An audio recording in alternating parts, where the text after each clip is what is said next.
I spent part of August in Ukraine. I was invited there to see what they're doing with the aid that we've sent them. My takeaways, they're definitely counting on help from the US and Europe to help them defeat Russia. But the Ukrainians are tough. They've gotten used to disruption, and they are grimly determined to defend their homeland. The things I found really impressive, they're taking their anti-corruption efforts very seriously. We met with the prosecutors. They're independent and they're supported by the US and Europe. Their judges are being screened. So it's not something they're just giving lip service to for the rest of the world. It's something that they're really working hard at.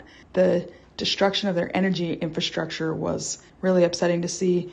And part of the reason is because it's mostly Soviet infrastructure. So the Russians helped build it. They have the blueprints. They know how to disrupt it. And they have the impression that Russia's mostly trying to destroy their energy infrastructure, not to harm the Ukrainians, but to deter the rest of the world from investing in Ukraine.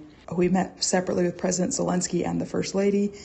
With the First Lady, we discussed mental health. With the President, we talked about the war effort and what his goals are. We also met with the U.S. Embassy, and they laid out really clear goals that were largely focused on accountability. The nights we were there were sirens in the middle of the night, and we had to get into shelters because there were targeted ballistic missiles coming in.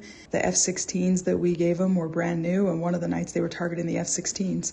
Overall, my takeaway from the trip is the Ukrainians are determined to remain independent from Russia. They want to be more like Europe, less like the Soviets. They are counting on us for help, and I had tough conversations with them about how much help we're capable of giving when we are in debt and battling inflation. But I was so impressed with their determination and the way they are willing to dig in and stand up to the Russians.